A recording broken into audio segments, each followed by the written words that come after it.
All right, so now we're going to look at a table. We're going to find the slope and the y-intercept of this table. I might even find the x-intercept. All right, so if we're looking at this, so you remember when we talked about linear equations? Because this is what we're dealing with, is slope is dealt with linear. Okay, I can find the rate of change. So from here to here, I'm adding 2. Goes up the same each time, right? I'm adding 1 here. Okay, that's my rate of change, right? So I would take the change in the y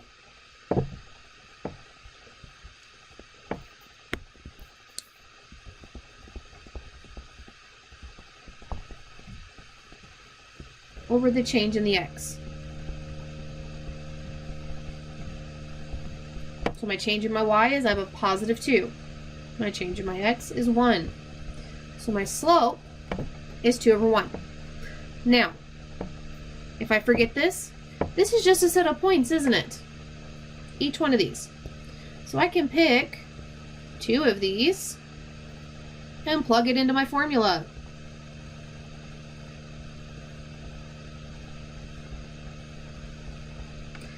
And we'll say this is my, oops,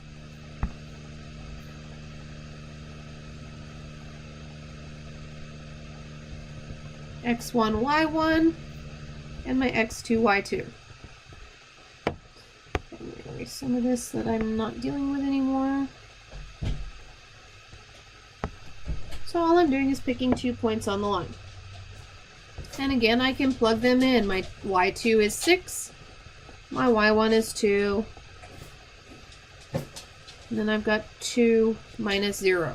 6 minus 2 is 4. 2 minus 0 is 2. Simplify this. 4 over 2 is 2 over 1. Or 2. Now what is the y-intercept? Well, what do we remember about x when we're on the y-axis? Okay, x will be 0. Do I have a point here that x is 0? I do. So my y-intercept is the point 0, 2. Now let's say I wanted to find the x-intercept. I would need to find where y was 0, right? And I have it right there, don't I? Okay, so I can still use the table to find the same information. Alright, so let's look at this one here. So I'm going to go ahead and use the rate of change. So I'm going to start with a y, or start with the x. So 3 to 6, I'm adding 3.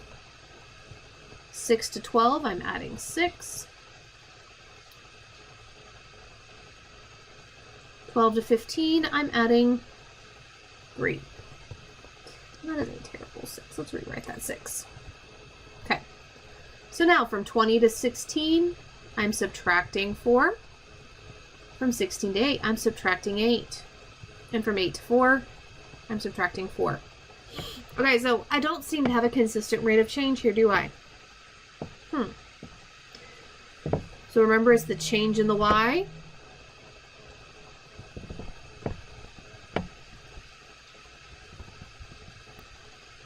over the change in the x.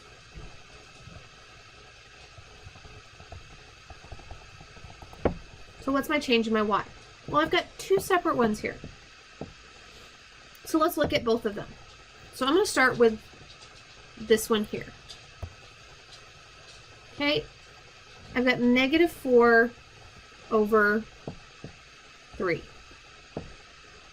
which just leaves me a negative 4 thirds. Okay, now let's look at this one here. I've got negative 8 and 6. Well, negative 8 is my change in my y.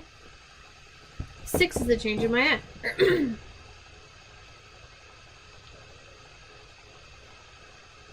Does that simplify? Well, it does. Both of these are divisible by 2, correct? So we get negative 8 divided by 2 is negative 4. 6 divided by 2 is 3. So I do actually have a constant rate of change here. We just skipped one of the possible points in our table. Okay, so my slope is equal to -4/3. Now what is my y-intercept? So, just 2. Well, I don't have where x is equal to 0, do I? But could I figure that out? I know I'm adding 3 each time, right? Whoops. Let me go back. I know I'm adding 3 each time, so could I work backwards till I got to 0? Well, I could subtract 3, right? Which would give me 0 here.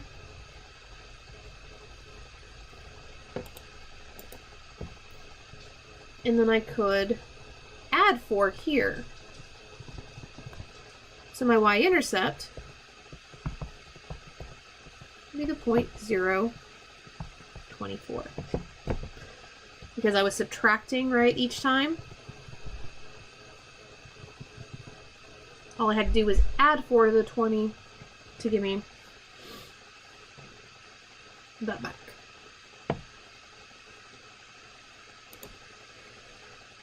Alright, so we've already kind of talked about this. Find the slope given 2 points. Okay, it's just like when we had a table or a graph. I've got the formula, y2 minus y1 over x2 minus x1, labeling my points, and I just typically do the first point, my x1, y1, and then I do my x2, y2 for the second point. And all I have to do is plug in. So my y2 is 17 minus my y1, which is 5. Then my x2 minus my x1.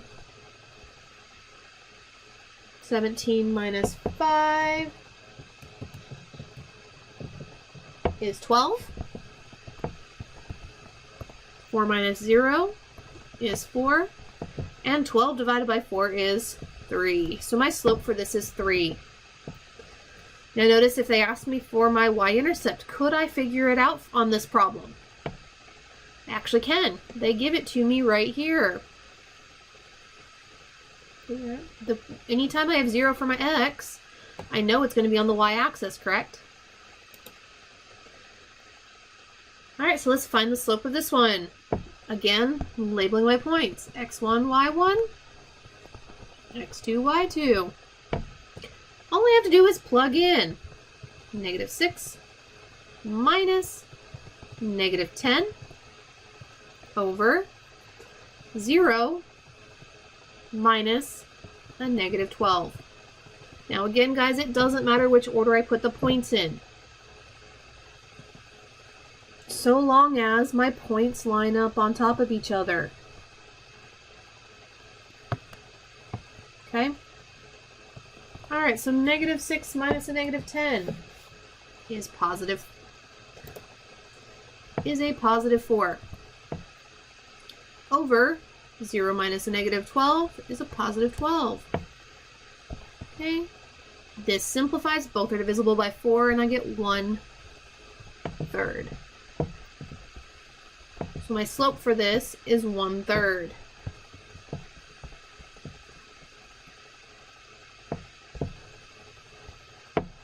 Okay? Alright, so if we are given an equation and they ask me to find the slope and the y-intercept, okay, here's the thing. I have to have this in slope-intercept form. Okay, and my slope will be the number that is multiplying to the x. So the coefficient of x. So, in this equation here, my slope, or my m, is going to be 15. Okay, it's that number right there that is multiplying to x. Now, could I find the y-intercept of this equation? I can. What do I know about x when we're looking for the y?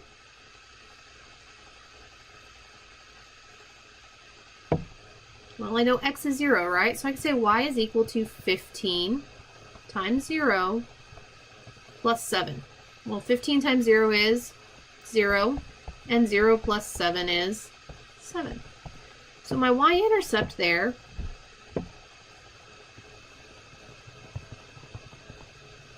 is the point 0, 7. Now it's really interesting here, isn't it? This point right here, or this number right here, was my y-intercept when x was equal to 0.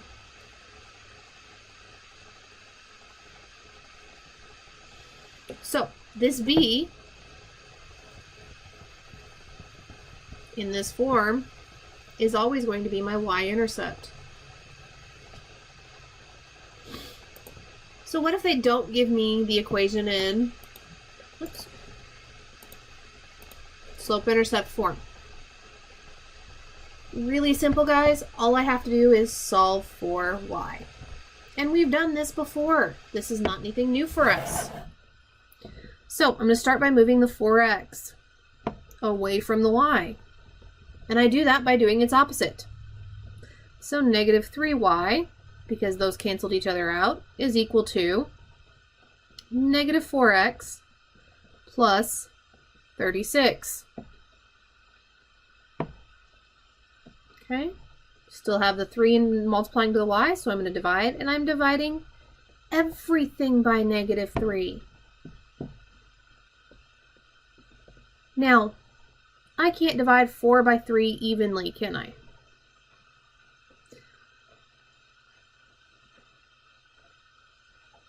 But I can divide 36 by 3.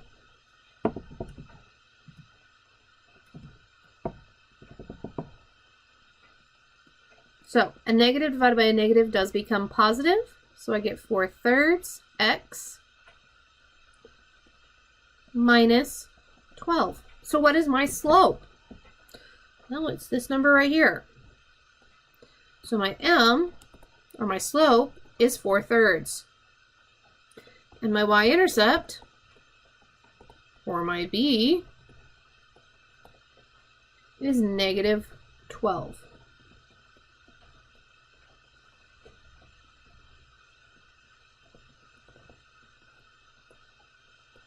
Okay.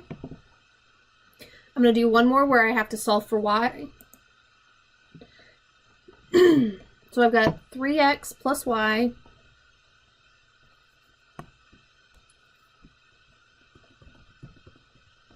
is equal to a negative 2. So I want to solve for y. So I'm going to subtract 3x. So I get y is equal to negative 3x minus 2. And since y is by itself now, I don't have to do anything else. So I've got my m and my b. So my m is negative 3. My y-intercept